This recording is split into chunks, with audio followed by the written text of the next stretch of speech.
नमस्कार दोस्तों, मैं हूँ केवल बिंब मात्र, विस्तृत संसार तुम्हारा है, जिससे अंतस स्वयं सुगंधित वो अभिसार तुम्हारा है। हर पूजा का प्रथम पुष्प है, तुम ही समर्पित हे शिव जी, मेरे इन पूरे भावों पर बस अधिकार तुम्हारा है, मेरे इन पूरे भावों पर बस अधिकार तुम्हारा है। आइए और हमारे बुरे भावों में समा जाइए, हमारी कलम की नोक पर रहिए, हमारी जीवा में बसिए, हमारे जहन में बसिए।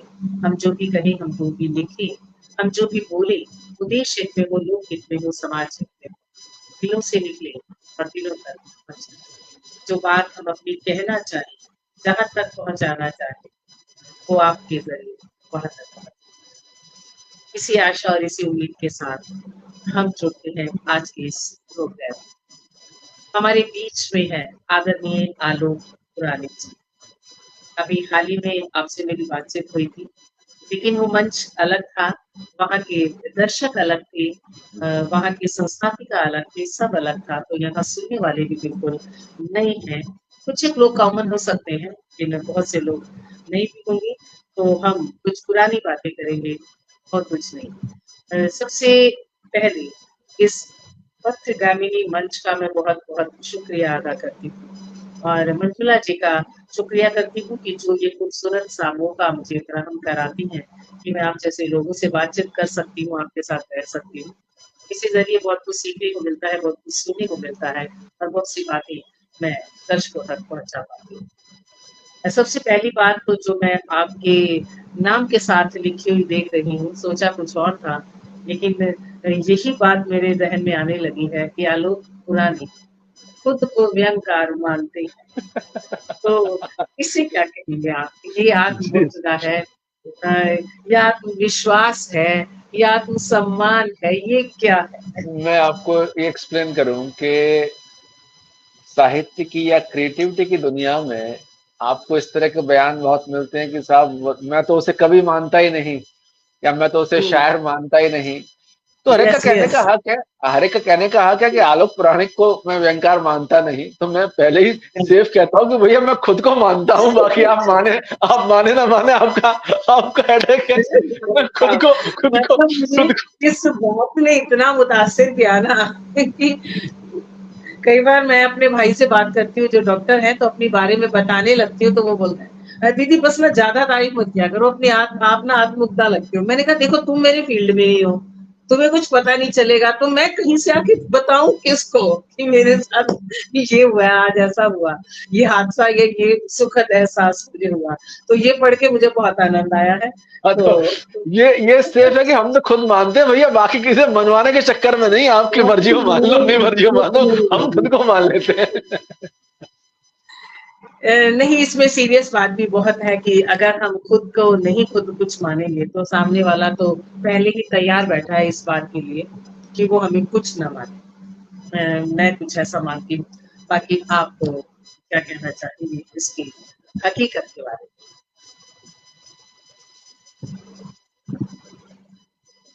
देखिए क्योंकि दुनिया इसमें, तो तैयार हाँ बैठी है। प्लीज, हाँ बिल्कुल नहीं, आप सही कह रही हैं। क्रिएटिव वो के काम में आप भी क्रिएटिव व्यक्ति ही हैं, क्रिएटिव के धंधों में हैं। दरअसल ऐसा कई बार लगता है, सोनम जी सालों साल काम करते रहिए, 15 साल, 20 साल, 30 साल लगभग मुझे भी व्यंग लिखते होंगे, लेकिन रोज मैं सुबह उठता हूँ और लगता है कि यार अभी तो बहुत कुछ काम बाकी है, अभी तो आज वो 5 किताब वो पढ़नी है और उस विषय पे ऐसे सोचना है, उस विषय को ऐसे देखना है।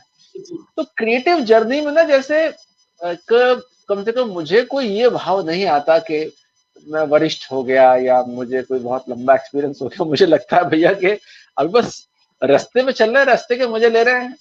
और इस चक्कर में है कि वो 10 साल, 20, 30 साल हो गए, तो उसमें समय का प्रोसेस है, तो जो लगाया वो 20, 30 साल लगा लेगा। लेकिन इस काम में रोज इतना नयापन है, रोज इतनी चुनौती है, रोज इतना फ्रेश है कि लगता है कि बस मामला चल रहा है। तो इसलिए आप एक चीज और नोट करेंगी कि एक लेवल आता है क्रिएटिव राइटिंग में कि आप मुझे जी, कुछ माने या ना माने, मैं अपने आप को क्या मानता हूँ। और आप क्रिएटिव व्यक्ति हैं, आप जानती हैं कि जब आप कोई बहुत अच्छा रचना कर लेती हैं, तो पहला सुकून आपको मिलता है कि यार रचना बढ़िया हो गई है ना। अब जी, उसके जी। बाद वो कहाँ छपे, क्या शायरी पे क्या दाद मिले, कितने पैसे मिले, कितने लिफाफा मिले, वो बहुत बात की बात है। लेकिन पहला जो संतोष होता है हम लोग उसके लिए काम करते हैं। तो वो सारी कहानी है। बाकी तो आप उसमें दांत ले लें, लिफाफे ले लें, पैसे ले लें, तो हम सब लोग बेसिकली उस धंधे के लोग हैं कि अपना क्रिएटिविटी में मस्त रहिए। और 20 साल लगा लीजिए, 30 साल लगा लीजिए, 40 साल लगा लीजिए, लेकिन लगता रोज ये है कि यार अभी तो बस रास्ते में ही है, अभी तो कहीं पहुंचे नहीं है। ये कुल कहानी ये है। बहुत अच्छी बात कही सर आपने। ये भी एक सीखने लायक बात है कि हम अभी रास्ते में हैं। अगर हमने ये सोच लिया कि हम पूर्ण हो गए या हमें मंजिल मिल गई, तो शायद हम चलना बंद कर देंगे, हम रुक जाएंगे, और तब वो हमारे साहित्य की मौत होगी, वो हमारे साहित्य का अंत होगा। ऐसा हम भी मानते हैं, और आप बड़े लोग भी ऐसा ही मानते हैं। ये बहुत अच्छी बात है, लगातार रचना। आपकी बात में से ही एक बात और दिमाग में आती है कि हमारी रचना कहाँ छप रही है, या हमें इसके बदले क्या मिल रहा है। ये बात की बात है, आपने कहा। लेकिन आज का कुछ समय ऐसा है कि हमारी रचना कहाँ छपनी है, हमें वो एक होमवर्क सा मिलता है, उसको सोचकर जब लिखने लगे हैं आज के लोग, या हमें वहां जाकर ये पढ़ना है और उसके बदले कितना लिफाफा हमें मिलना है, तो इसीलिए हमें इसी तरह की रचना को वहां रात भर रचना है, और क्योंकि सुबह इसकी वहां डिमांड है, उसे वहां जाकर पढ़ना है, और उसके बदले इतना लिफाफा हमें लेना है। तो इन दोनों तरह की जो रचनाएं, राइटिंग्स है, इनमें आपको क्या लगता है, क्या डिफरेंस रहता होगा? देखिए, आप किसी भी फील्ड के किसी भी व्यक्ति को उठा के देखें, तुलसीदास जी ने बड़ी बड़ी पुस्तक आकार की 11 कृतियां रची हैं, है ना। हम तक नाम आता है खाली रामचरितमानस का, है ना। जी मिर्जा गालिब के बहुत कुछ शेर हैं, बहुत लिखा है, लेकिन बशीर बद्र साहब का मैं एक बार उनके बारे में पढ़ा था कि 72 शेर कुल उनके ऐसे हैं मिर्जा साहब के जो हम तक पहुंचते हैं। जी अभी हम लोग दिल्ली में काम करते हैं, हेरिटेज लिटरेचर वॉक करते हैं, ऐतिहासिक जगह पे लोगों को लेकर जाते हैं, लिटरेचर सुनाते हैं। मिर्जा गालिब के बारे में हम चांदनी चौक की अपनी लिटरेचर वॉक में बताते हैं। तो वहां मैं रिसर्च कर रहा था गालिब पे, तो मुझे पता लगा सोनम जी, गालिब के वक्त करीब 500 से ज्यादा शायर शेर कह रहे थे, और जी जी कई शायर उस वक्त गालिब से ज्यादा पॉपुलर थे, जी और गालिब से ज्यादा बड़ा लिफाफा उनका मिलता था। उनके कॉन्टेम्पररी थे ज़ौक़। ज़ौक़ साहब बहुत बड़े शायर थे। ज़ौक़ साहब बहुत बड़े शायर थे। ज़ौक़ साहब बहादुर शाह जफर के दरबार में बहुत ऊपर की पोजीशन पे थे। गालिब साहब फकीर टाइप के आदमी थे, लेकिन जी समय की छलनी, यानी आप समझिए गालिब साहब 1869 में गए, तो 150 साल गालिब को जाए हुए हो गया। ज़ौक़ साहब उनसे थोड़ा पहले चले गए थे। समय की छलनी के बाहर गालिब हम तक पहुंचते हैं, ज़ौक़ उनके मुकाबले थोड़ा कम पहुंचते हैं, और वो 500 शायर जिनका मैं आपसे जिक्र कर रहा हूँ, वो तो सिर्फ उन तक वही पहुंच पाएगा जो रिसर्च कर रहा होगा उस दौर के।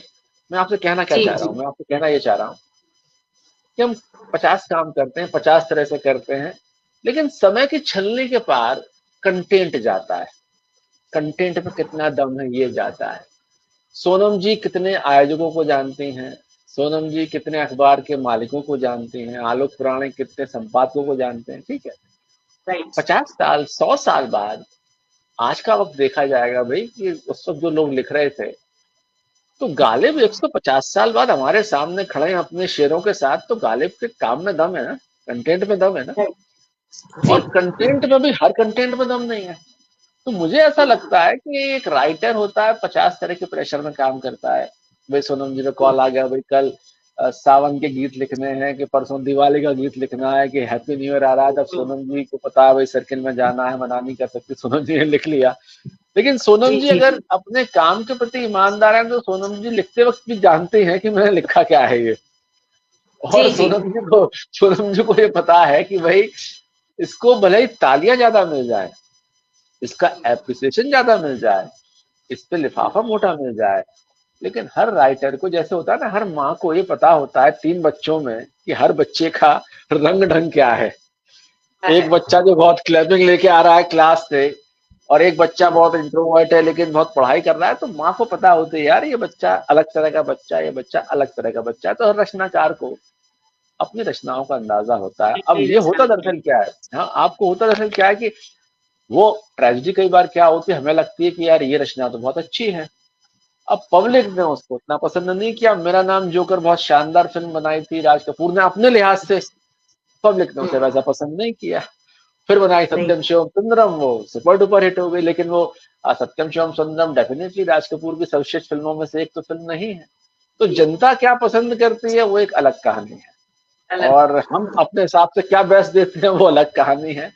और समय की छलनी के बाद 100 साल बाद 200 साल बाद कोई चीज चली जाए, पहुंच जाए, तो समझिए कुछ चर्चा। बाकी तो फिर सब यही है कि हम सब रेड़ी लगा रहे हैं, सुबह आलू बेचे, शाम को रेड़ी आलू बेच मार के खड़ी कर दी, टाटा बाय बाय, कल फिर दोबारा आलू बेचेंगे, तो कुल कहानी ये बन जाती है। बिल्कुल सही कह रहे हैं, वो एक प्रोफेशनल सा काम फिर रह जाएगा, वो एक अलग बात है। और समय की छलनी से छल के जो बच जाएगा वो असली साहित्य है, जो दिलों पर राज करेगा। बिल्कुल ठीक कहा आपने। बहुत से लोग हमारे बीच में जुड़े हैं, मैं आप सभी का स्वागत करती हूँ। मंजुला श्रीवास्तव जी लगातार जुड़ी हैं, जयप्रकाश जी हमारे साथ लगातार जुड़े हैं, हमारे साथ जुड़े हैं पिलकेंद्र अरोड़ा जी, आपका स्वागत कर रहे हैं। पिलकेंद्र जी आपका भी बहुत बहुत स्वागत है। एक बार पिलकेंद्र जी तो पिलकेंद्र जी ब्रह्मांड के हर ऑनलाइन सम्मेलन में होते हैं। पिलकेंद्र जी भूत है, एक साथ 4 ऑनलाइन सम्मेलन में भी हो सकते हैं पिलकेंद्र जी। पिलकेंद्र जी देख लीजिए आपके लिए क्या कहा जा रहा है कि एक समय में आप 4 ऑनलाइन सम्मेलन में हो सकते हैं, और सोनम जी शायद एक टाइम में 4 ऑफलाइन सम्मेलन में भी हो सकती हैं। तो ऐसा पिलकेंद्र जी कह देते हैं मुझे। तो इसलिए मैंने बोला, पिलकेंद्र जी कह रहे हैं क्लास और मास दोनों बातों में डिफरेंस है। बिल्कुल ठीक कहा आपने पिलकेंद्र जी। और पिलकेंद्र जी के जो कमेंट्स है, टिप्पणियां होती हैं, वो भी कई बार तो ऐसा लगता है कि इन्हीं के ऊपर एक पुस्तक बना दी जाए, इतनी संग्रहणीय इनकी टिप्पणियां होती हैं। इसका मतलब सिर्फ इतना सा है कि ये बहुत ध्यान से हर किसी की रचना को पढ़ते हैं, तो तभी आ या वहां से ऊपर ये कुछ लिख पाते हैं। विकेंद्र जी आपका बहुत बहुत स्वागत और अभिनंदन है। यही से बात उठती है फिर कि आप भी फेसबुक और ट्विटर पर बहुत सक्रिय है, तो फेसबुक और ट्विटर पर, यानी ये जो हमारे पास एक नया ऑनलाइन का मसला आया है इस कोविड काल में, तो आपको क्या लगता है ये हमारे लिए कितना अच्छा है या कितना बुरा है? फेसबुक और ट्विटर पर सक्रिय होना, एक देखिए जब एक दोनों, नाम हो जाता है, जैसे मैं मानती हूँ कि एक बड़ा नाम हो गया, उसके लिए ये अच्छा है, उसे होना चाहिए या नहीं होना चाहिए? देखिए इसके 2 डायमेंशन हैं। एक तो फेसबुक का या ट्विटर का एक बड़ा फायदा ये है कि मठाधीशी ध्वस्त हो गई है। यानी कि मठाधीश से राइट। मतलब ये कि पहले पत्रिका है तो मैं अपना उनको भेजूंगा, तो फिर उनसे रिक्वेस्ट करूंगा, तो फिर वो छापेंगे। अगर मैं उनके झोला नहीं उठाता तो मेरा नहीं छापेंगे, मैं उनका चमचा नहीं हूं तो मेरा नहीं उठाते, मैं उनके ट्रेन का रिजर्वेशन नहीं करा तो नहीं उठाते। तो वो मठाधीश अपने उन कथाकारों को, व्यंगकारों को, रचनाकारों को नहीं छापेगा जो उनके घर में पानी नहीं भरते। फेसबुक ट्विटर ने कहा कि ऐसे मठाधीश का कोई मतलब नहीं है, छापो अपने मन से, आप लगा के करो, अगर आपके कंटेंट में दम होगा तो पहुंच जाएगा। तो फेसबुक ने एक तरह से मठाधीशी ध्वस्त की है, और रचनाकार अपने मन से जो चाहे छाप सकता है। तो एक तरह से क्रिएटिविटी का, पब्लिकेशन का लोकतांत्रिकरण फेसबुक ट्विटर ने किया है कि अभी बिल्कुल। मन में आया तो हाथ क्या छाप दो। लेकिन खतरा भी यहीं से शुरू होता है। खतरा यहाँ से शुरू क्या होता है? अभी मेरे मन में कोई बात आई, मैंने छाप दिया उसको, बिना किसी व्यक्ति से कंसल्ट किए हुए, सीनियर को दिखाए हुए कि भाई इसमें कितना दम है। कोई सीनियर होता है, वो एडिटर होता है, वो भले मठाधीश होता है, उसके पास थोड़ी सी दृष्टि तो होती है, अनुभव होता है कि भाई आप क्या कह रहे हो, क्या मतलब है। जैसे जो पुराने अखबार हैं, ट्रिब्यून, भास्कर, कोई भी अखबार है, तो व्यवस्था है कि आपका आर्टिकल जाएगा, वहाँ का एडिटर उसको चेक करेगा, एडिट करेगा, एडिट करके छापेगा। तो एक व्यवस्था है कि वो आपका कुछ सुधरा हुआ वर्जन वहां पहुंचेगा। यहाँ तो कोई एडिटिंग है ही नहीं। यहाँ आप जाते हैं, मनमानी करते हैं, और आप अपना छाप देते हैं। फेसबुक ट्विटर का फिर एक चरित्र है। चरित्र क्या है कि यहाँ पे बड़ा पोलराइजेशन है, विभाजन है। यहाँ आपको 5 लाख लाइक मिल गए या 10 लाख लाइक मिल गए, इसका मतलब ये नहीं कि रचना आपकी बहुत क्वालिटी है। सवाल ये है कि आप अगर जैसे आप मुझे 20 तरह की गाली बकने वाली पोस्ट लिख दें, मैं आपको 25 तरह की गाली बकने वाली पोस्ट लिख दूं, बहुत लाइक मिल जाएंगे इसको, है ना। पोलराइजेशन बहुत साफ है। आप हम तो बहुत छोटे लोग हैं।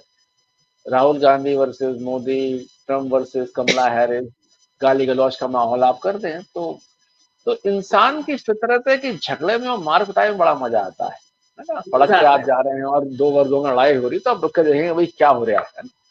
तो वही सारे हाल, समझदार बन जाते हैं।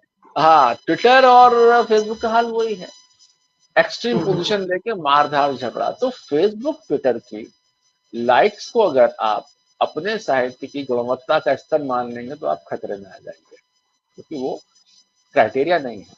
क्राइटेरिया इसलिए नहीं है कि फेसबुक पे हो सकता है कि किसी पॉर्न स्टार के number of followers, number of like किसी साहित्यकार के नंबर ऑफ लाइक से ज्यादा हो सकते हैं, लेकिन इसका मतलब ये नहीं कि पॉर्न स्टार का काम उस साहित्यकार के काम से एक अलग तरह का काम हो गया। तो मेरा कहने का आशय ये है, ट्विटर और फेसबुक दोनों ने एक तरह से लोकतांत्रिकरण कर दिया है कि जिसकी जब मर्जी आए छाप ले, लेकिन उसने किया ये है कि फिल्टरिंग जो होती थी, जो क्वालिटी जी। कंट्रोल होता था, वो खत्म हो गया।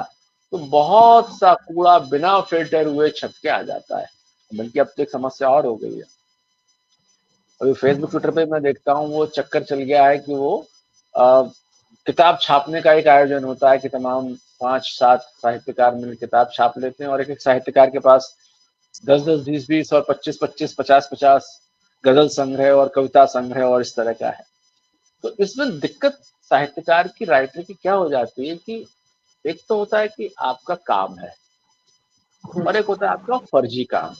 50 किताबों का ढेर आपने लगा लिया, वो किताबों का ढेर आपके सामने लगा है, 5 लाख लाइक मिल गए, तो आपको कह सकते हो कि आप तो पहुंच गए। जैसे मेरे जैसे कतई नादान लोग ये कह सकते हैं कि परसाई जी की तो फेसबुक पोस्ट पे 100 लाइक आते नहीं थे, मेरे पास 100 लाइक आ रहे हैं, तो परसाई जी के आगे बहुत में हूँ। तो आलोक प्राणिक हम्म, बहुत उच्च स्तर के मैं तो बेवकूफ हैं बहुत बड़ा भाई। हो गया। आलोक प्राणिक उच्च स्तर के बेवकूफ हैं कि भाई परसाई जी और आलोक प्राणिक, या परसाई जी या कोई एक्स वाई जेड, दोनों में कालक्रम में बहुत फर्क है। परसाई जी ने जो लिखा वो आलोक पुराण क्या कोई और अभी इस वक्त वैसा लिख पा रहा है क्या? परसाई जी का 50 साल का लेखन उनकी मृत्यु के भी कई साल बाद तक हमारे सामने आ रहा है। हमने ऐसे तो इनकार देखे हैं कि 50 किताबों के मालिक हैं, मौत के 5 साल बाद कोई नहीं पूछ रहा उनको। तो कंटेंट, असली चीज कंटेंट है। आप फेसबुक हो, ट्विटर हो, किताब हो, छपा हो, अखबार हो, मैगजीन हो, कुछ भी हो, अगर तो कंटेंट में दम है तो सब जगह जाएगा।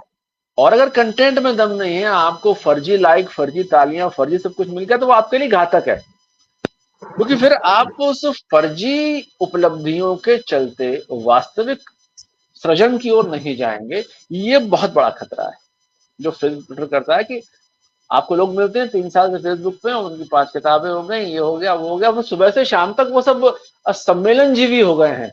सम्मेलन जीवी यानी कि आज वहां कविता सम्मेलन, आज यहाँ कविता सम्मेलन, आज वहां समारोह, आज ये। तो भाई लिखने पढ़ने वाला काम कब होता है? तो कब ये होता है, खतरा राइट।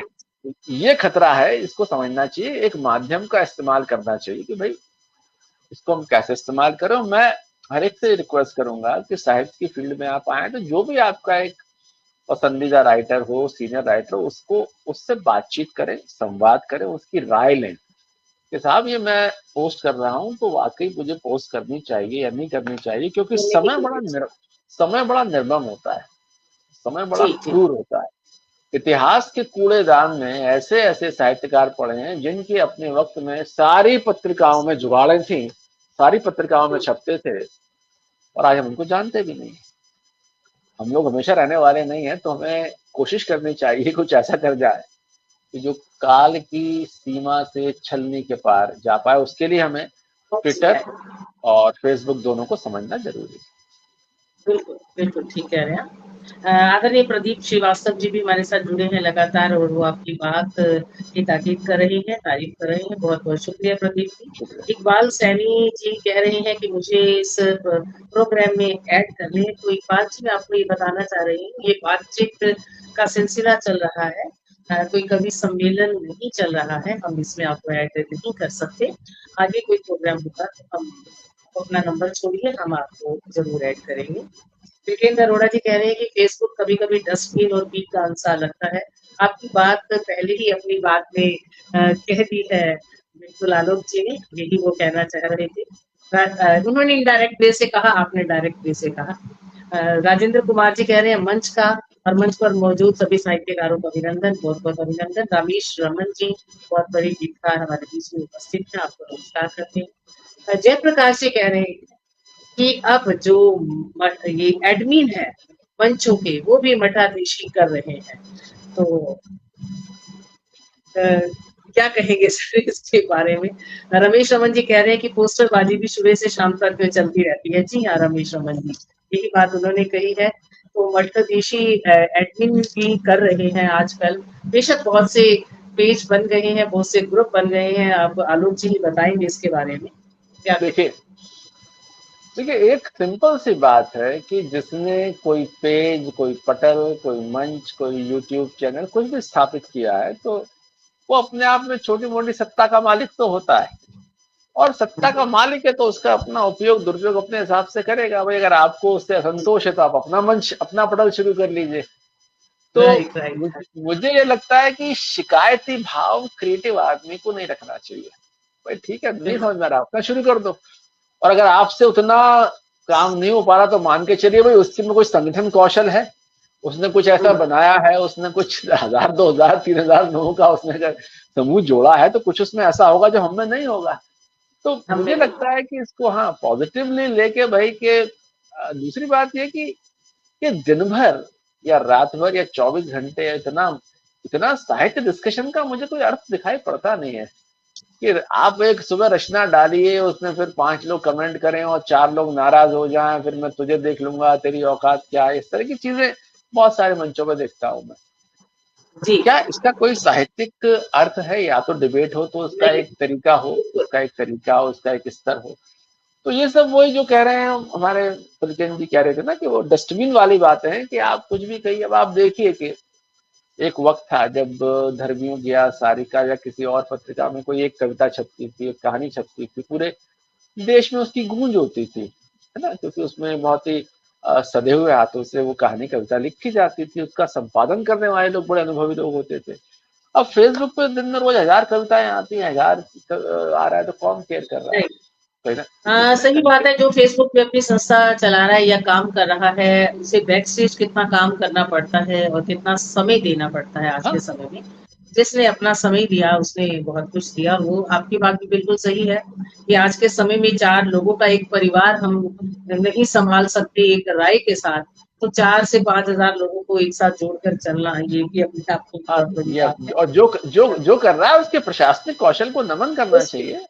ठीक बिल्कुल है, अगर बिल्कुल नमन करना चाहिए। आपको असंतोष है तो आप अपना अलग खेल कर लीजिए, क्या दिक्कत है? अपना ग्रुप बना सकते हैं, आप छोड़कर भी जा सकते हैं। बिल्कुल ठीक कह रहे हैं। पिलकेंद्र जी भी कह रहे हैं व्हाट्सएप ग्रुपों में वास्तविक ग्रुपबाजी उभर कर सामने आई है। पिलकेंद्र जी वही बात है, जो बातें गली मोहल्ले की में हुआ करती थी पहले, बाहर हम खाट बिछाकर वो ग्रुपबाजी करते थे, वो ग्रुपबाजी अब व्हाट्सएप पर होने लगी है, क्योंकि ऑनलाइन का जमाना है। जब राशन पानी घर आने लगा है तो चुगली भी घर बैठे बैठे होने लगी है। उसके लिए भी हमें गली मोहल्ले की नुक्कड़ पर नहीं जाना पड़ता। तो चलिए इन बातों से आगे चलते हैं। प्रदीप श्रीवास्तव जी कह रहे हैं बहुत अच्छी बातें हमें सुनने को मिल रही हैं, शुक्रिया। रश्मि अभय जी हमारे साथ जुड़ी है। रश्मि अभय जी आपको नमस्कार कर रही है। रश्मि रश्मि अभय आपका नमस्कार। बहुत बहुत स्वागत। हाँ, रश्मि जी से मैं माफी मांग लूं, इसी मंच पे रश्मि जी का एक किसी आयोजन में मुझे जाना था, मैं पहुंच नहीं पाया। रश्मि क्षमा करेंगी, मैं फंस गया, तो आगे से कभी ऐसा ना होगा। तो फिर मिलते रहेंगे हम सभी। जी तो काफी लोग, जी। जितने भी लोग जुड़े हैं, सबका स्वागत और अभिनंदन करती हूँ। ये मंजुला जी ने सवाल किया था, हालांकि ये बात मैं आपसे पहले कर चुकी थी, पर मंजुला जी तक इसका जवाब हम पहुंचाएं और लोगों तक भी। कि एक तरफ कॉमर्स और दूसरी तरफ साहित्य, तो और फिर वो भी व्यंग, तो इसका जो ये है गठबंधन कैसे हुआ, ये आप किस तरह से इसमें आए, और आपने एक आर्थिक पत्रकार के रूप में भी कार्य किया है, और इस के रूप में आपने जो पुस्तक लिखी, उस पुस्तक को सम्मान भी मिला है। तो एक व्यंग्यकार एक आर्थिक पत्रकार के रूप में काम करता है, और उस पर वो सम्मानित भी होता है, और साथ ही साथ वो कॉमर्स का विद्यार्थी भी रहा है, उसी रूप में वो अपना कार्य भी करता है। तो ये बात हमारे दर्शकों तक आप प्लीज थोड़ा सा एक्सप्लेन करके बताएं। हाँ बिल्कुल, देखिए दरअसल अगर आप बहुत क्लोजली पास से देखें तो अर्थशास्त्र अगर समझ लेंगे तो आपको व्यंग समझ में आ जाएगा। जैसे जी। कारों की वर्ण व्यवस्था है, कारों की अर्थव्यवस्था है, मोबाइल की वर्ण व्यवस्था है, मोबाइल की अर्थव्यवस्था है। अगर आपके पास एप्पल का फोन है 2 लाख रुपए का तो आपकी कैटेगरी अलग है। अगर आपके पास एक चाइनीज फोन है 5,000 रुपए तो उसकी कैटेगरी अलग है। आपके पास फॉर्च्यूनर कार है तो आप कार वर्ण व्यवस्था के ब्राह्मण हैं। अगर आपके पास एल्टो है तो आप कार वर्ण व्यवस्था में सबसे नीचे आते हैं। हमारी हैसियत, हमारी औकात, हमारी आर्थिक स्थिति से तय होती है। दरअसल भारतवर्ष को अगर आप समझें तो सोनम जी 140 करोड़ के भारत में करीब 5 करोड़ का जो भारत है वो भारत का अमेरिका है, टॉप पोजीशन जी। वाले सारे देश। करीब 40 से 45 करोड़ का जो भारत है वो भारत का मलेशिया है, मिडिल क्लास, आप जैसे मेरे जैसे लोग। 80 करोड़ का भारत जो है वो अभी भी भारत का युगांडा है। ये 80 करोड़ का भारत वो युगांडा है जिसको अभी भी मुफ्त का 10 किलो राशन सरकार देती है। आपको ये इकोनॉमिक्स समझ में आती है तो आपको समझ में आता है कि यार ये बहुत जो हमें चमकते दमकते मॉल दिखाई पड़ते हैं, ये ही सिर्फ इंडिया नहीं है। इंडिया वो भी है जहां अभी भी 10 किलो राशन के लिए मारा मार है। ये आपको इकोनॉमिक्स समझाते हैं, ये आपको कोई और विषय पढ़ के समझ में नहीं आएगा, है ना। आप बड़ी सी कार में आते हैं तो आपकी चाल, आपकी ढाल, आपकी स्टाइल दूसरी हो जाती है। आप बहुत बिल्कुल, हाई टू टाइप, बिल्कुल, आप बिल्कुल। गरीब कार में आते हैं तो आप बताने में शर्माते हैं कि आप कार से आए। तो हमारी जो मनस्थिति है वो हमारी अर्थ स्थिति से सीधे प्रभावित होती है। आप खुद नोट कीजिएगा, अगर आपके बहुत पास बहुत 2 लाख अच्छी का, बात है। आपके पास 2 लाख का एप्पल आईफोन है, आप किसी मिलने जा रही हैं तो आप बिल्कुल सामने रख देंगे कि भाई इसके बारे में बात करो। 2 लाख के फोन पे कम से कम 20 मिनट फीचर पे बात होनी चाहिए। अगर मेरे पास कुछ चिरकुट टाइप का 7,000 का चाइनीज फोन है, मैं जेब में दबा के रखूंगा कि आपको दिख ना जाए। तो हम दरअसल क्या है, हम दरअसल जो इकोनॉमिक क्लास के होते हैं वो इकोनॉमिक क्लास वाले लोग। तो इकोनॉमी जब आपको देखते हैं तो आपको समझ में आता है कि यार ये तो बड़ा विकट छद्म चल रहा है। आप अमेजन पे जाते हैं एक मोबाइल देखने, मोबाइल तो बेचने वाली जो कंपनी बता रही है नीचे उन्होंने लगा रखा है कि साहब मोबाइल की फाइनेंसिंग HDFC बैंक या बजाज फाइनेंस कर रहा है, यानी पैसे नहीं है तो कोई दिक्कत नहीं, ले लो, लोन लेके ले लो।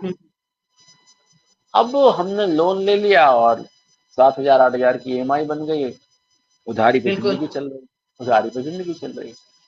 ये इकोनॉमी आपको समझ में तब आती है शार्पली जब आप कॉमर्स पढ़ते हैं।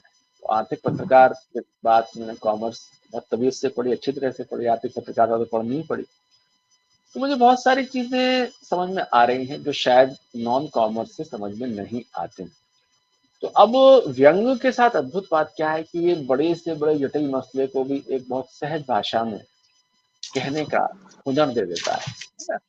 तो जैसे मैंने आपको इंडियन इकोनॉमी समझा दी 1 मिनट के अंदर कि 140 करोड़ का में 5 करोड़ का अमेरिका और 40 करोड़ का मलेशिया, 80 करोड़ का युगांडा है। ये बात मुझे अगर किताब में कहनी पड़े तो मैं इसमें कम से कम 100 पेज लूंगा पूरा डेटा शेटा जी, बता के। जी, जी। तो कहने का मेरा मतलब ये, इकोनॉमिक्स आपको ये समझाती है कि आखिर में हमको, हमारी दुनिया को नेता नहीं चला रहे हैं, बाजार चला रहा है, मार्केट चला रहा है। आपके मन में किसी चीज को खरीदने की इच्छा जागृत होती है, वो इच्छा आपकी नहीं है, वो आपको सुबह से रात तक जो विज्ञापन दिखाए जा रहे हैं, जो आपको अमिताभ बच्चन बता रहे हैं, विराट कोहली बता रहे हैं, हेमा मालिनी बता रही हैं कि भैया ये ले लो, तो आप वो लेने चले जाते हैं। तो मार्केट का छद्म आपको बहुत अच्छी तरह समझ में आता है अगर आप आर्थिक विषयों को पढ़ते हो। तो आर्थिक विषय मैंने प्रोफेशनली पढ़े थे, पढ़ाता भी वही हूँ। तो फिर मुझे समझ में आ गया भैया कि इस पे अब काम होना चाहिए, व्यंग की भाषा में लोगों को समझाना चाहिए, व्यंग की भाषा में। तो लकीली मुझे मौके बहुत अच्छे मिले। व्यंग लेखन में बहुत लंबे टाइम तक अमर उजाला में कॉलम राइटिंग की, ट्रिब्यून में किया, भास्कर में किया। तो ये मेरा सौभाग्य रहा कि हिंदी के हर अखबार में मुझे मौके दिए। तो आर्थिक विषयों पे, तकनीक के विषयों पे, बाजार के विषयों पे, इन सब पे मैंने लिखा। तो मुझे लगा सही कि बात। एक बात, हाँ, इकोनॉमिक्स की बात व्यंग की भाषा में लोगों तक पहुंचे। बहुत अच्छी बात कही। हमारे साथ जुड़े हैं रूपचंद्र शास्त्री जी, जो स्वागत कर रहे हैं आपका, और आपकी बात से बहुत खुश हैं कि बहुत अच्छी चर्चा चल रही है। बिलकेंद्र जी कह रहे हैं कि इस मठाधीशी का सीधा संबंध ग्रुपबाजी गुटबाजी से है। अपने शिष्य भक्त अपने अनुयायी होते हैं। ये साहित्य में नया भक्ति काल है। बिल्कुल ठीक कहा आपने, एक नया टॉपिक मिलेगा कि ये साहित्य का नया भक्ति काल है जो चल रहा है। बिल्कुल सही कह रही हैं, रमेश रमन जी कह रहे हैं कि बाजार गर्मा गर्म है।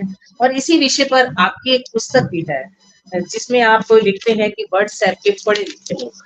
तो जी जी ये तो बात कुछ ऐसे। उमंग सरीन जी हमारे साथ जुड़ी हैं, बहुत उम्दा गीतकार है। उमंग जी, आपका स्वागत करती हूँ। बहुत सुंदर परिचर्चा, जुड़े रहिएगा। ये परिचर्चा तो अभी शुरू हुई है, आपको बहुत आनंद आने वाला है। और सर हमें बताने वाले हैं कि व्हाट्सएप के पढ़े लिखे लोग वो कैसे हैं, और व्हाट्सएप के अनपढ़ लोग कौन है। देखिए, एक चीज सोशल मीडिया ने की है और वो हम सबको समझनी चाहिए। सोशल मीडिया का पूरा खेल समझ में आता है।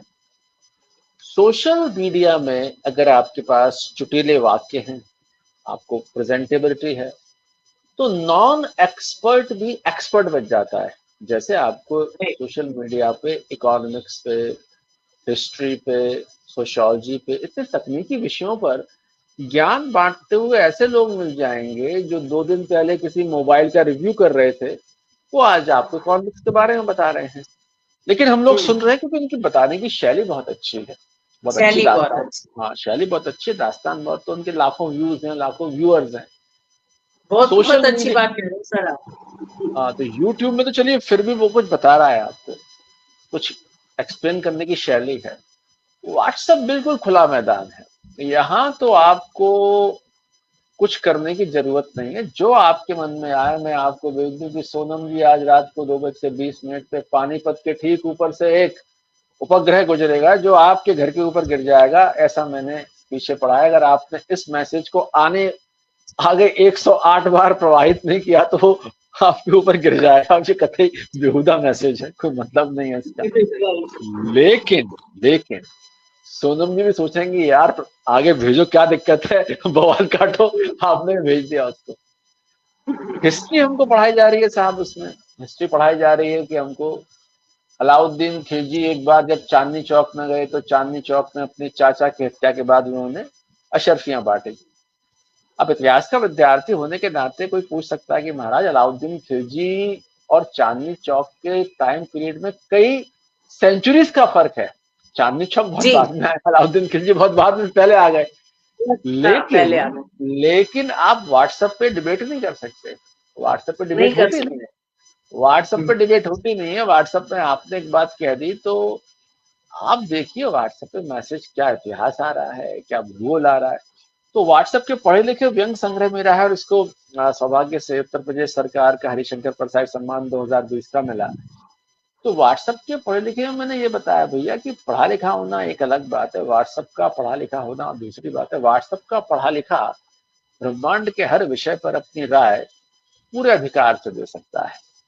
जी, देखिए, प्रचंड आत्मविश्वास या तो प्रचंड ज्ञानी में होता है या प्रचंड मूर्ख में होता है। बिल्कुल। आपको जो किसी विषय के ज्ञानी है वो बड़े संकोच के साथ बात कहते हैं, भाई मैंने इतना अध्ययन मनन किया, मुझे लगता है कि ऐसा है। लेकिन ये मुझे लगता है फाइनल बात नहीं है, इस पर रिसर्च करने की और जरूरत है। जी, और व्हाट्सएप का हिस्टोरियन आएगा बता देगा आपको कि साहब नेहरू जी के पापा ये थे और गालिब की माँ ये थी और जफर के चाचा ये थे। अच्छा, वहां कोई कंफर्म नहीं कर रहा। तो इस चक्कर में फेक हिस्ट्री तैयार हो गई है और फेक हिस्ट्री की रीच, पहुंच बहुत ज्यादा है, बहुत ज्यादा। बहुत बहुत ज्यादा है। तो व्हाट्सएप का पढ़ा लिखा होना दरअसल खतरनाक काम है, लेकिन आजकल बहुत मिलते हैं। व्यंग संग्रह जी, बेसिकली जी, उसी पे है।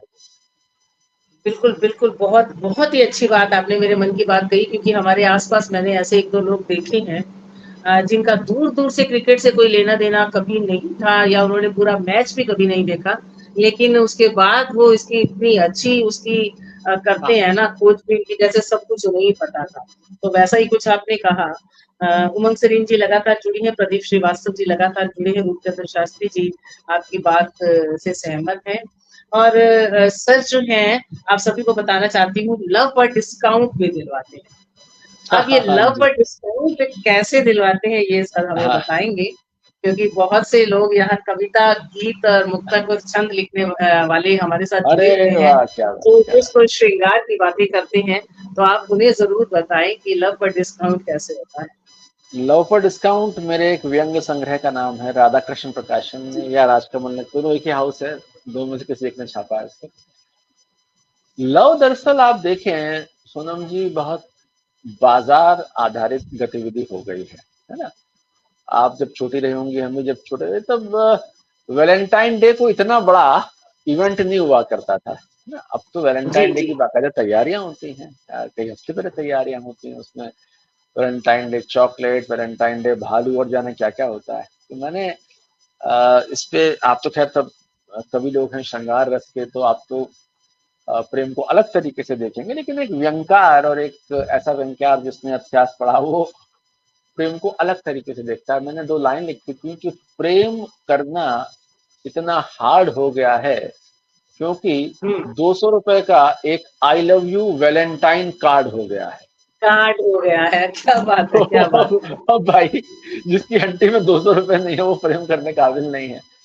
राइट और फिर राइट। प्रेम का हाल आप देखते हैं कि साहब वो आ, एक दिन के अंदर 4 ब्रेकअप हो जाते हैं, 5 ब्रेकअप हो जाते हैं। मैंने एक पूरी एक सीरीज लिखी थी इस पे, प्रेम कथाएं। तो उसने मेरी प्रेम कथा में, आधुनिक प्रेम कथाओं में, लव और लैला और मजनू का अफेयर चलता है। बाद में लैला को कुछ और अच्छा एनआरआई वर मिलता है, वो चली जाती है अमेरिका और मजनू से कहती है tata bye bye, see you take care, मैं एनआरआई बन के हम्म। जा रही हूँ। मजनू कहता है कि थैंक यू, मुझे तुमसे ऐसी उम्मीद थी, वरना मैं खुद ही ब्रेकअप करने वाला था।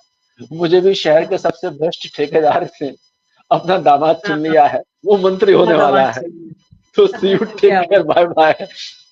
तो कहने का मतलब ये है कि प्यार, अब प्यार व्यार कहाँ कारोबार है। और कारोबार में हम इन्वेस्ट करते हैं, रिटर्न लगाते हैं, रिटर्न देते हैं। तो लव पर डिस्काउंट में उस तरह की रचनाएं हैं जिसमें प्रेम का जो हम बाजारीकरण देखते हैं। बल्कि मैंने तो देखा है ऐसे, और लड़के लड़के दोनों को देखा, एक साथ 3-3 4-4 अफेयर चल रहे होते हैं उनके।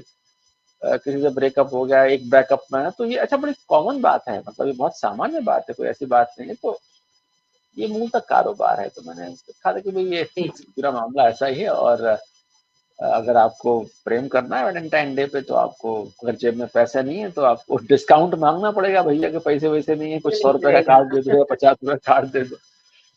तो क्या प्रेम बात है, में, क्या बात। बाजार का हस्तक्षेप इस विषय की रचना है, ये लव पर डिस्काउंट। बहुत बढ़िया बात कही। और इसका अगर वही बात है कि व्यंग्यकार का है, जो ये एक काम है, बड़ा बखूबी आप बता रहे हैं कि हास्य के साथ साथ व्यंग एकदम चोट करना। मैं ये कहना चाहूंगी कि हम हमारी भाषा में, जो हम सीधी सादी भाषा में अपनी कविता या कहानी कहते हैं, व्यंग में नहीं कहते हैं, तो हम ये कहते हैं कि कॉम्प्रोमाइज। इश्क का दूसरा नाम है कॉम्प्रोमाइज, एक दूसरे के लिए थोड़ा सा तुम झुको, थोड़ा सा मैं झुको।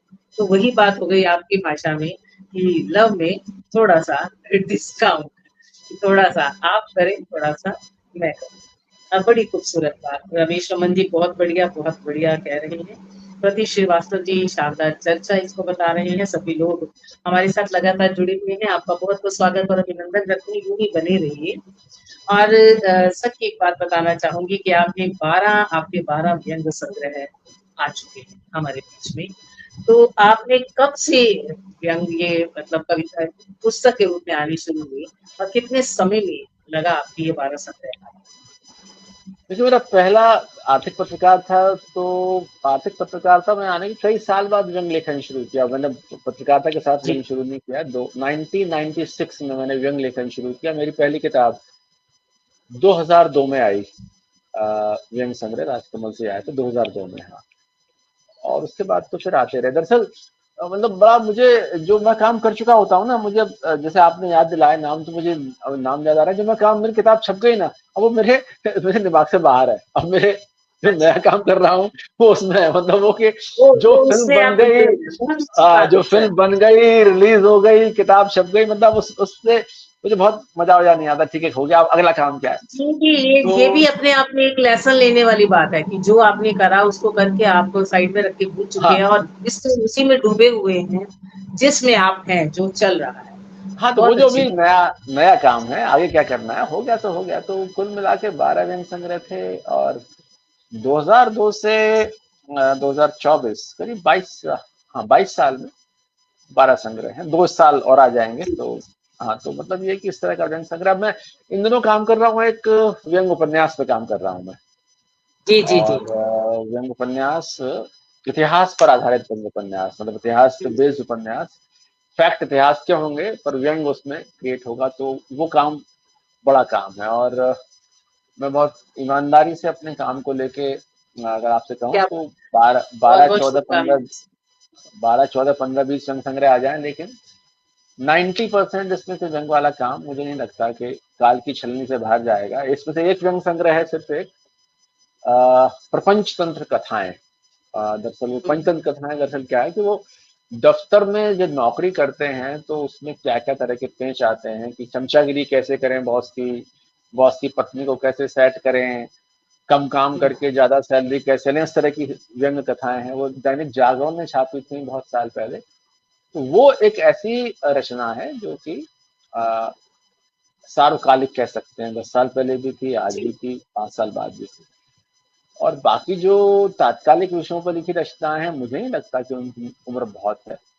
तो अपने काम को लेके मुझे कोई मुगालता नहीं है। मेरा जो 14 15 20 भी मैं लिख लूँ, लेकिन वो एक या दो ही ऐसा होगा जो काल की छलनी से बाहर जाएगा। तो मेरी कोशिश ये है कि एक या दो ऐसी किताब उपन्यास हों कि जो लंबा जाए। बाकी तो सब सुबह उठ के आलू बेचते हैं, शाम को ठेली धो के रख देते हैं, तो अपने काम को लेकर बहुत ज्यादा गलतफहमी नहीं है। जी जी। बहुत बढ़िया बात आपने कही। डॉक्टर अमरेंद्र वर्मा जी इसी बीच हमारे साथ जुड़े हैं। सर आपका भी बहुत बहुत स्वागत करती हूँ। बहुत अच्छी बात आप बता रहे हैं अमरिंदर जी। इसको आपको वापस जो छोड़ चुके हैं वो भी जरूर सुनिएगा, आपको और अच्छा लगेगा। पुलकेंद्र अरोड़ा जी कह रहे हैं आज मैं अतिथि हूँ, परतंत्र हूँ, इसलिए मुझे जाना पड़ेगा। चलिए कोई बात नहीं, आपने स्वतंत्रता में भी इतना समय हमें दिया किसी और के घर में रहते हुए, तो ये भी बड़ी बात है। बहुत बहुत आपका शुक्रिया करते हैं। तो आपने सब 3000 सही है आपका। तो आपका सबसे चर्चित व्यंग या जिसकी चर्चा सबसे ज्यादा हुई, आपको खुद को लगा था कि ये चर्चित होगा और वो उतना चर्चित नहीं हो पाया, ऐसी कोई बात? अभी दरअसल सबसे अच्छा व्यंग लिखा जाना बाकी है। अभी लिखा नहीं व्यंग, अभी तो व्यंग की नेट प्रैक्टिस चल रही है। ये अभी तो अच्छी मैं बात मुझे है, ये बहुत हाँ, अच्छी मुझे बात है। मुझे मुझे नहीं लगता कि मैं आपको कोई रेखांकित कर पाऊँ कि मैंने कुछ ऐसा काम किया कि जो मुझे अभी काम अभी अंडर कंस्ट्रक्शन है, अभी कुछ ऐसा हुआ नहीं है। जी जी। फिर भी लोगों ने किसको पसंद किया?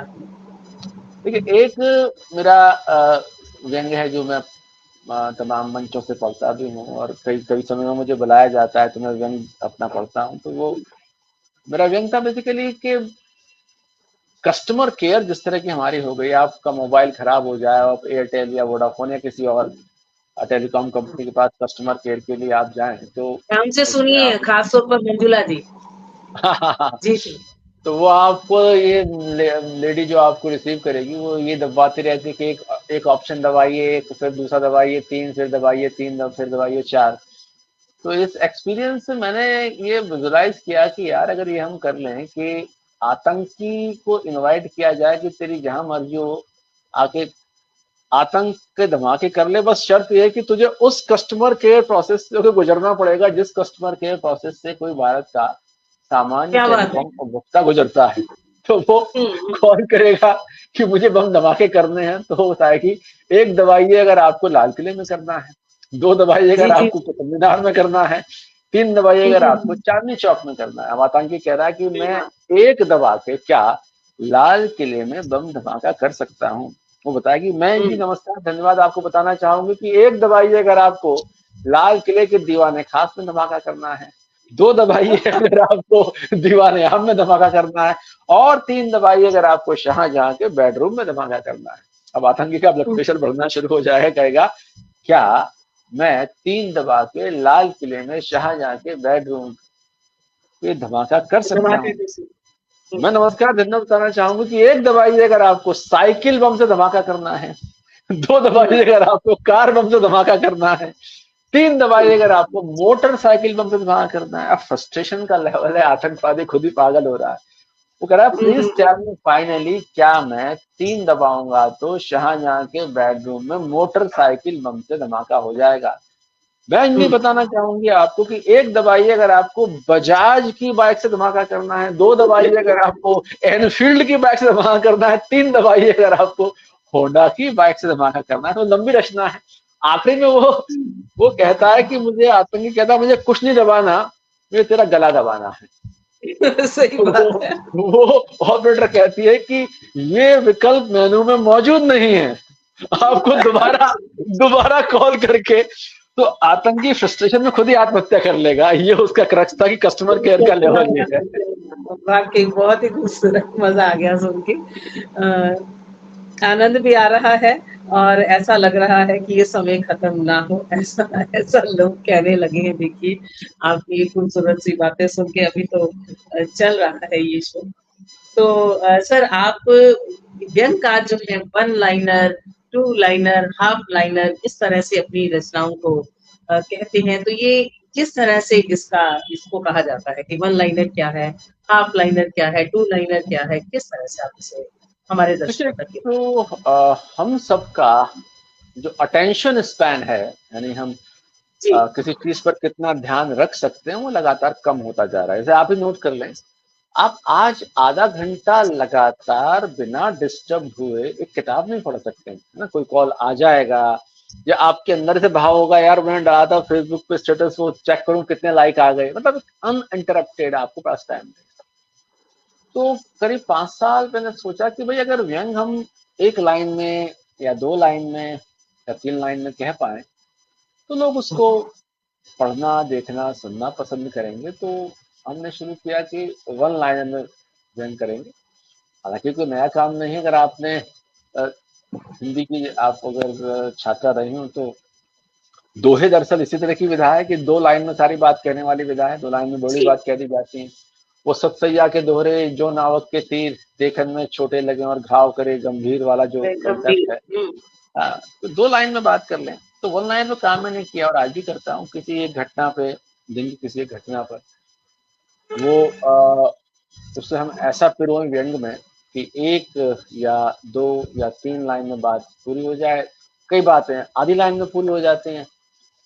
तो जैसे अभी अरशद नदीम साहब जो पाकिस्तान के एथलीट हैं, उनको गोल्ड मिला।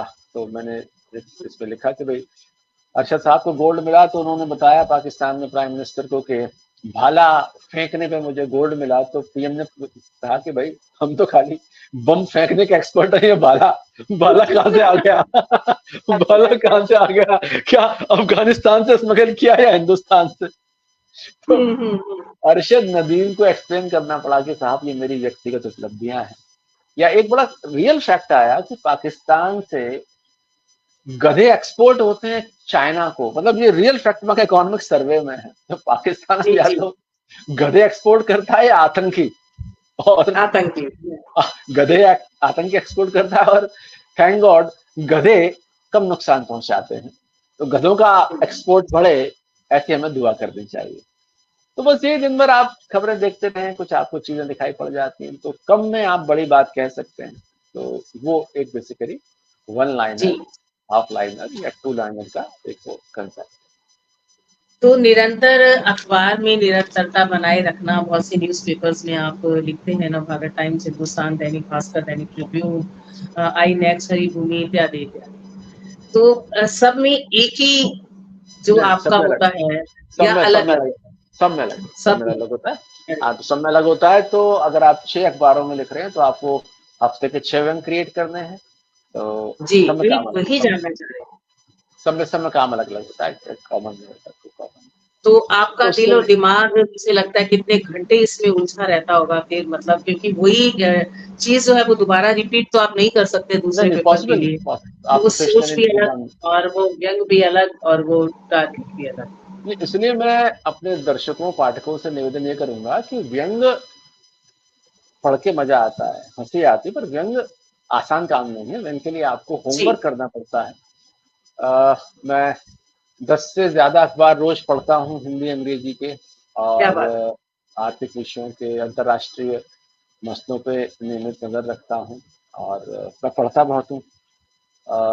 मैं देखता बहुत हूँ, सड़क पे चलते हुए ऑब्जर्व बहुत करता हूँ। महिलाएं अपना महंगा पर्स किस तरह से दिखाती हैं, मैं इसका ऑब्जर्व करता हूँ। पुरुष अपनी नई कार पे कितने घंटे का डिस्कशन चाहते हैं, मैं इसका ऑब्जर्व करता हूँ। तो अच्छा। व्यंगकार को 3 काम करने चाहिए। नंबर 1, पढ़ना बहुत चाहिए। नंबर 2, ऑब्जर्व बहुत करना चाहिए। और नंबर 3, हम्म। सोचना बहुत चाहिए। सोचने वाला काम हम आमतौर पे कम करते हैं। तो 3 काम आप करें तो फिर व्यंग धीमे धीमे उतरना शुरू हो जाता है। क्या तो बात है, बहुत ही अच्छी बात। व्यंगकार 24 घंटे का व्यंगकार होता है। मतलब जी जी मुझे जी जी। उन लोगों से ईर्ष्या होती है जो ये मुझसे बताते हैं कि मैं व्यंग भी करता हूँ और कविता भी करता हूँ और शेर भी करता हूँ और दोहे भी करता हूँ और कहानी भी करता हूँ। भाई हमसे तो एक भी अभी ढंग से सदा नहीं है, तो बहुत सारे काम संभव नहीं है। तो आपको क्या लगता है, जो व्यंगकार है, अगर मान लो वो शेर कह रहा है, वो कविता कह रहा है या दोहा कह रहा है, उसकी विधा अलग हो सकती है, शायद उसका भाव वही हो। देखिए, 2 चीजें हैं, एक तो होता है क्राफ्ट और एक होता है कंटेंट, है ना। जी व्यंग आप दोहे में भी कर सकते हैं, व्यंग आप लेख में भी कर सकते हैं, व्यंग आप उपन्यास में भी कर सकते हैं। पर मूल सवाल ये होता है कि आप व्यंग दोहे कहे, फिर आपने कहा कि मैं श्रृंगार रस के दोहे भी कहूंगा, मुझे दोहाकार माना जाए, है ना। फिर जी जी मैं जी। विरह रस के दोहे भी कहूंगा, मुझे विरह श्रृंगार का भी दोहाकार माना जाए। तो आपने शुरू यात्रा की व्यंग से, आप फिर दोहे पे आए, फिर दोहे में आप विरह में घुस गए, फिर आप श्रृंगार में घुस गए, फिर आप भूल भुलैया। इतनी जगह घुस गए कि आप दिखते तो सब जगह हैं, मगर फिर आपका काम कहीं किसी एक जगह रजिस्टर नहीं हो रहा, है ना। जी जी तो आप बहुत सारा काम करते हैं, बहुत सारे कामों में से कुछ काम रजिस्टर होता है, वही काम आपको उस क्षेत्र की पहचान दिलवाता है। ऐसे जीनियस ऐसे जीनियस कई सेंचुरीज में एकाध होते हैं जो एक जी साथ जो एक साथ दोहाकार भी बड़े हैं, उपन्यासकार भी बड़े हैं, कहानीकार भी बड़े हैं, व्यंगकार भी बड़े हैं, कवि भी बड़े हैं। तो ऐसा बहुत रेयर देखने में आता है। 99% वो लोग हैं कि कोई एक फील्ड पकड़ लें, उसमें 20 30 40 50 साल लगा दें, तब आपका मुकाम बनता है। क्रिएटिव धंधों में मुकाम जी बनते जी। बनते बहुत लंबा टाइम लगता है। तो धैर्य के साथ आप जो भी आपका हो, तो मैं तो अपने को और औरों को ताकीद ये करता हूँ भैया कि बहुत जगह अपने को बांटो मत, हर फील्ड अपने आप में बहुत फोकस मांगती है, बहुत हार्ड वर्क मांगती है, वो बेहतर है। बिल्कुल ठीक कह रहे हैं आप और अच्छी बातें कर रहे हैं। आलोक पुराणिक जी ने तो पहला ब्लॉग लिखा था शायद। रूपचंद्र शास्त्री जी ये सवाल कर रहे हैं। जी, पहला ब्लॉग मेरा नहीं था। पहला ब्लॉग तो हमारे मित्र हैं अनूप शुक्ला जी, उसके जानकार हैं। और मैं ब्लॉगिंग बहुत बाद में आया। हाँ, लेकिन मैं काफी पहले आ गया था, लेकिन ब्लॉगिंग के पहले लोगों में से मैं नहीं हूँ। पर ब्लॉगिंग के साथ दुर्घटना ये हो गई कि ब्लॉगिंग खुद ही बहुत जल्दी काल कवलित हो गई। ब्लॉगिंग के ठीक बाद फेसबुक आ गया, तो उसने सबको डुबो दिया। तो जी जी। पर वो एक पूरी यात्रा है ऑनलाइन की। ब्लॉगिंग का की आयु बहुत लंबी नहीं चली, क्योंकि उसके बाद फेसबुक के आते ही सब लोग शिफ्ट हो गए फेसबुक पे।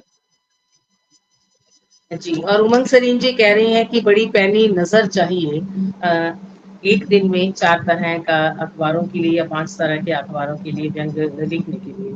तो आपको क्या लगता है कि सर आप कहीं जाते हैं, किसी समारोह में या किसी के घर, अगर आप नॉर्मल तरीके से भी जाते हैं, तो क्या वहाँ भी आपकी पैनी नज़र रहती है या वहाँ आप थोड़े से हल्का महसूस करते हैं या वहाँ भी चारों तरफ कोई ना कोई व्यंग आप ढूँढ लेते हैं?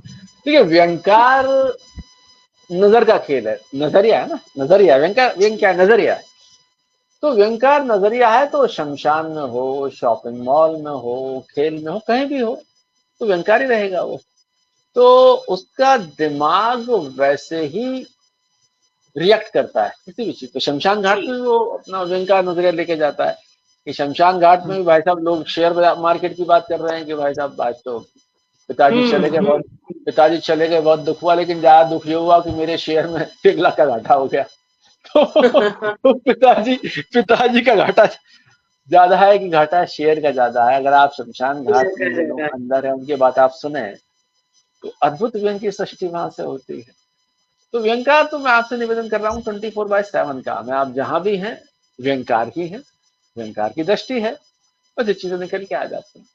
तो आप हैं व्यंगकार। तो आप भीड़ के बीच में चुप हाँ, ज़्यादा रहते हैं या बोलते ज़्यादा हैं? देखिए, व्यंगकार को लेके एक बड़ी ऐसी गलतफहमी है कि व्यंगकार कोई जोकर टाइप का आदमी होगा, आप उससे मिलेंगे तो वो एक तमाम गुब्बारे और तमाम सिर पे कोई फनी टोपी लगा कर बैठेगा, ऐसा नहीं है। मैं बोलता सिर्फ तब हूँ जब प्रोफेशनली मुझे बोलना हो, क्लास लेनी है, आपसे बात करना, जी वरना जी। मुझे बोलना बहुत, मतलब मैं इसे यूं कहता हूँ कि कॉमर्स का प्रोफेसर हूँ तो अपने बोलने के पैसे लेता हूँ, बिना बिना पैसे जी के क्यों बोलूं, बिना पैसे के क्यों बहुत बोलूं। सही। तो हम्म, मैं आमतौर पे शांत रहता हूँ और ऑब्जर्व करता हूँ या पढ़ता हूँ, देखता हूँ। मैं काम से भी काम भर का बोलता हूँ, मुझे बहुत बोलने में, जब तक कोई प्रोफेशनल रीजन ना हो या पर्सनल रीजन ना हो, अ, व्यंग्यकार आपको आमतौर पर बातों में नहीं मिलेंगे, जब तक की बात करने के आपको कोई काम ना हो। आपसे बात कर रहा हूँ या क्लास ले रहा हूँ तो बात करने, अदरवाइज काम कीजिए, बहुत सारे काम। बहुत अच्छी बात कही और मुझे ऐसा ही लग रहा था क्योंकि कुछ भी पैनी नजर रखने के लिए तो फिर वही बात है कि जुबान को बंद रखनी और आंखों को चलाना और चारों तरफ ध्यान रखना वही जरूरी है। अगर आप खुद ही बोलते रहेंगे तो फिर आप कुछ भी आसपास के माहौल से नहीं सीख पाएंगे या नहीं ले पाएंगे। बहुत अच्छी बात आप कर रही हैं सर। वही बात वैसे आती है कि बहुत सी बातें आपके साथ करने के लिए हैं। समय 1 घंटा कब कहाँ चला जाता है पता ही नहीं चलता। तो बात करते हैं आपके सम्मानों की जाने से पहले।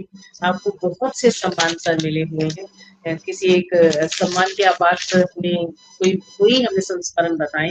2011 व्यंग के लिए आपको अट्टहास युवा सम्मान मिला था और आज युवा दिवस भी है। और मुझे ऐसा लगता है कि कोई भी कलाकार जब युवा होता है, किसी भी चीज़ में अगर वो रमा हुआ है, तो वो कभी बूढ़ा हो ही नहीं सकता।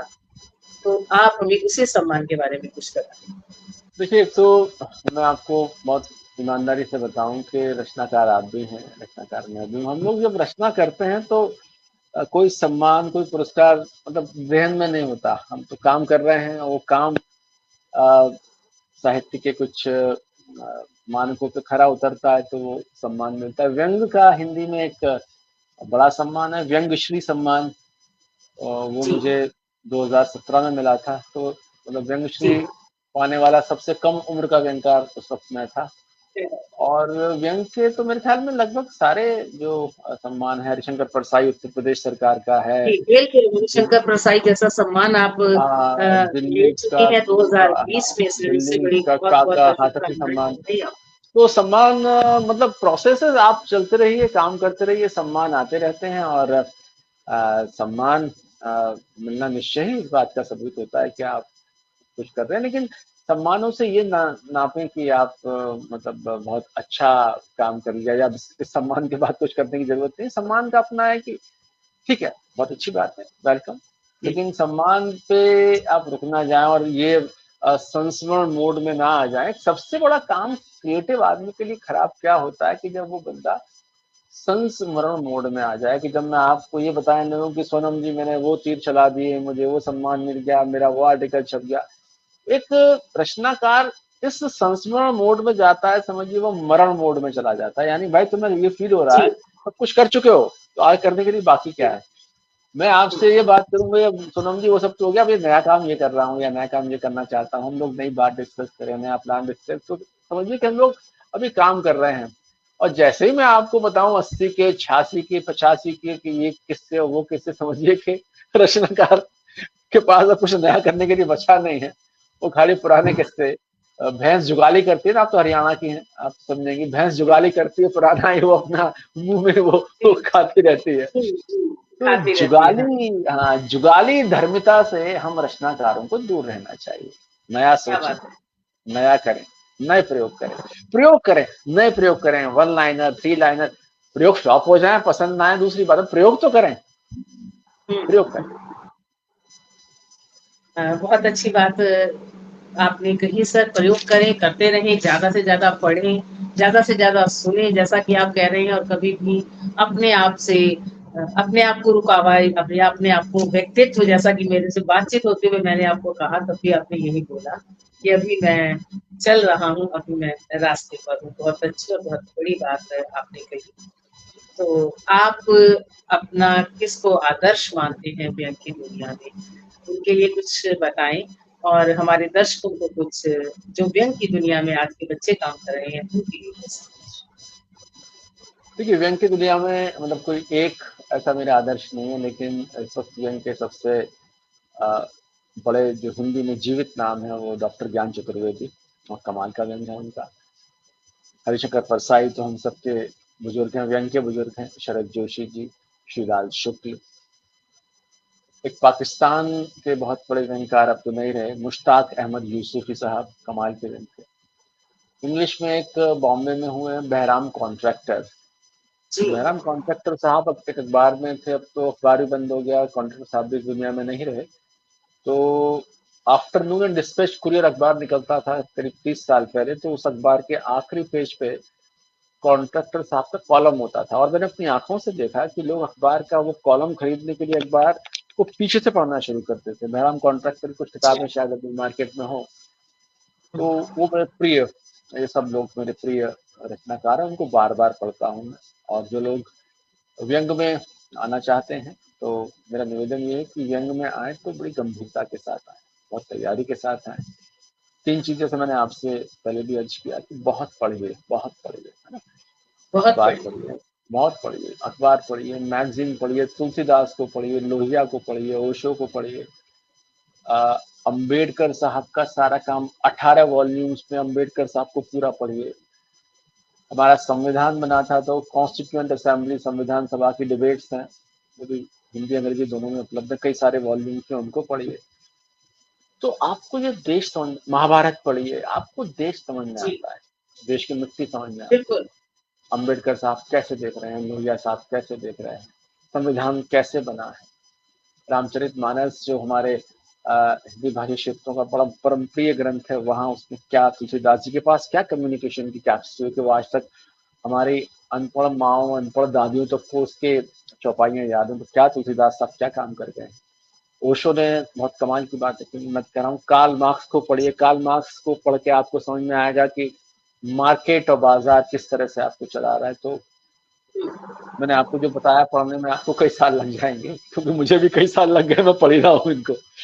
तो मेरा कहने का मतलब ये है कि व्यंग को जब पढ़ेंगे, इन सब चीजों को पढ़ेंगे, तो हम मैच्योर्ड होते हैं, हम समझदार होते हैं कि यार हम क्या कर रहे हैं। व्यंग का असर बहुत दूर तक जाता है, व्यंग बहुत असरदार रचना कर।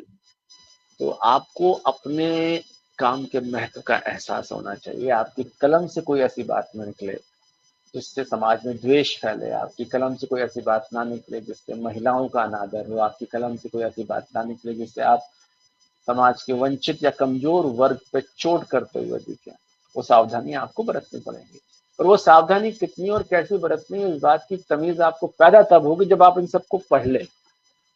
तो व्यंगकार को पढ़ना चाहिए, देखना चाहिए और सोचना चाहिए। लगातार इन चीजों का अभ्यास करेंगे तो व्यंग शुरू हो जाएगा। बहुत अच्छी बात है। सबसे बड़ी बात, अपने देश से प्यार करें और देश में फिर आने वाली सभी समस्याओं को पहली नजर से देखें और फिर उन पर अपनी कलम चलाएं, और इस तरह से चलाएं जैसे आलोक जी कह रहे हैं कि वो हास्य के साथ साथ सीधा किसी के दिल तक अपनी दस्तक दे, ताकि जहां कहीं वो चोट पहुंचाना चाहते हैं वो पहुंचे और उस समस्या का समाधान हो जाए। हमारे साथ अमरेंद्र वर्मा जी लगातार जुड़े, अच्छा लग रहा है। हमारे साथ एक नई जुड़ी हैं अल्पना सिंह जी, बहुत सुंदर कर रही है। चलिए लास्ट में ही सुनिए, तो आप इसकी रिकॉर्डिंग सुनिएगा। आपका बहुत बहुत शुक्रिया। जितने भी लोग बने रहे उन सबका बहुत बहुत शुक्रिया। स्पेशल शुक्रिया आपका कि आपने अपना हमें कीमती समय दिया। अंत नहीं है, फिर हम जरूर मिलेंगे किसी और दिन, किसी और मंच से या किसी मंच से। जी, आपका और सारे श्रोताओं का, दर्शकों का धन्यवाद। नमस्कार। नमस्कार, शुभ रात्रि, शुभ रात्रि। जय हिंद। जय हिंद।